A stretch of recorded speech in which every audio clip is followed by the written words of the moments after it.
દર્શક મિત્રો, સત્યમેવ જયતે લાઈવ ન્યૂઝમાં આપનું સ્વાગત છે। આજે નેતાજી સુભાષચંદ્ર બોઝની 126મી જન્મ જયંતિને પરાક્રમ દિવસ તરીકે ઉજવવામાં આવે છે, ત્યારે પૂર્વ સૈનિક સેવા પરિષદ દ્વારા શહેરના વડીવાડી ખાતે નેતાજીની પ્રતિમાને પુષ્પાંજલિ અર્પિત કરવામાં આવી હતી। તારીખ 23મી જાન્યુઆરી 1997ના રોજ બંગાળના કટક ખાતે જન્મેલા નેતાજી સુભાષચંદ્ર બોઝ બાળપણથી જ તેજસ્વી અને બુદ્ધિશાળી હતા। 1921થી ભારતના સ્વાતંત્ર્યતા સંગ્રામમાં જોડાયા હતા। 1938માં હરિપુરા કોંગ્રેસ અધિવેશનમાં પ્રમુખ તરીકે વરણી પામ્યા હતા। ભારતને અંગ્રેજોની ગુલામીથી મુક્ત કરવા તેમણે આઝાદ હિન્દ ફૌજની રચના કરીને મહિલા રેજિમેન્ટની પણ સૌપ્રથમ તેમણે સ્થાપના કરી હતી, જેના કેપ્ટન લક્ષ્મી સહેગલ હતા। તેમણે દેશની આઝાદી માટે જર્મની, જાપાનના શાસકો સાથે હાથ મિલાવ્યા હતા અને અંગ્રેજોના દાંત ખાટા કર્યા હતા। તેઓના દેશ પ્રત્યેના યોગદાનને ધ્યાનમાં રાખીને પ્રધાનમંત્રી શ્રી નરેન્દ્ર મોદીએ નેતાજીના જન્મદિવસને પરાક્રમ દિવસ તરીકે જાહેરાત કર્યો હતો। ત્યારે આજરોજ પૂર્વ સેના પરિષદના અધ્યક્ષ અમૃત મકવાણાની આગેવાનીમાં પૂર્વ સૈનિકો દ્વારા શહેરના લક્ષ્મીવાડી સ્થિત નેતાજીની પ્રતિમાને પુષ્પાંજલિ અર્પિત કરી તેમને યાદ કર્યા હતા। આ પ્રસંગે પૂર્વ સૈનિકો સાથે જ નેતાજીના હમશકલ વડોદરાના મુકેશ પાંડે પણ ઉપસ્થિત રહ્યા હતા અને નેતાજીની પ્રતિમાને પુષ્પાંજલિ અર્પિત કરી હતી। रिपोर्टर मुकेश पांडे, सत्यमेव जयते लाइव न्यूज, वडोदरा। नेताजी सुभाष चंद्र बोस की 126वीं जन्म जयंती है। उनका जन्म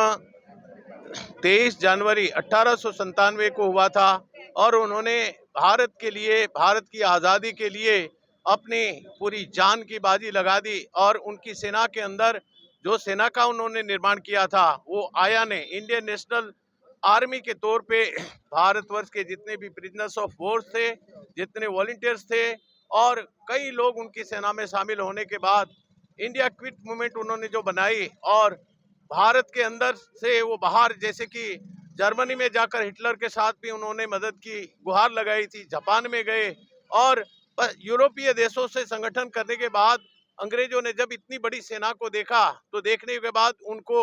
डर लगने लगा कि अभी हिंदुस्तान के पास इतनी बड़ी सेना है और ये क्विट इंडिया मूवमेंट के अंदर उन्होंने बहुत जबरदस्त कार्य किया और सर्वप्रथम भारत का झंडा उन्होंने मिजोरम में एक मोइरांग करके जो जगह है उस जगह पर उन्होंने भारत का पूर्ण स्वतंत्र स्वराज जिसको कहते हैं वो वहां पर उन्होंने झंडा फहरा करके भारत को एक आगाज दिला दिया और भारत के हर नागरिक के अंदर एक जज्बा भर दिया देशभक्ति के प्रति कि अब हमें आज़ादी मिलने से कोई रोक नहीं सकता है। तो इस प्रकार से भारत को आज़ादी दिलाने में सबसे बड़ा अगर योगदान किसी का है तो नेताजी सुभाष चंद्र बोस का है और आज ही के दिन उनको जो पराक्रम दिवस के रूप में भी नरेंद्र मोदी जी की सरकार ने उन्होंने घोषित किया है और नरेंद्र मोदी जी ने इनका सम्मान के लिए देखा जाए तो हमारे जो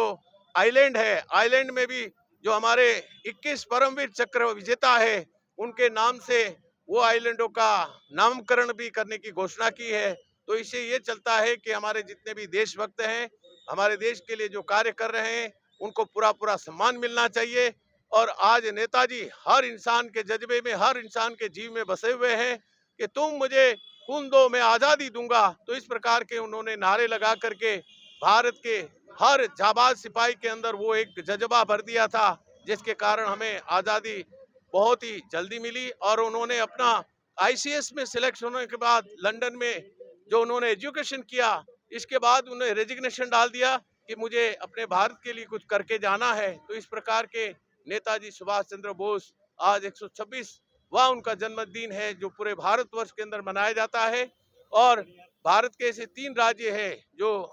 वेस्ट बंगाल, उड़ीसा एंड मिजोरम, जहां पे पूर्ण अवकाश की घोषणा की गई है और बाकी धीरे धीरे आज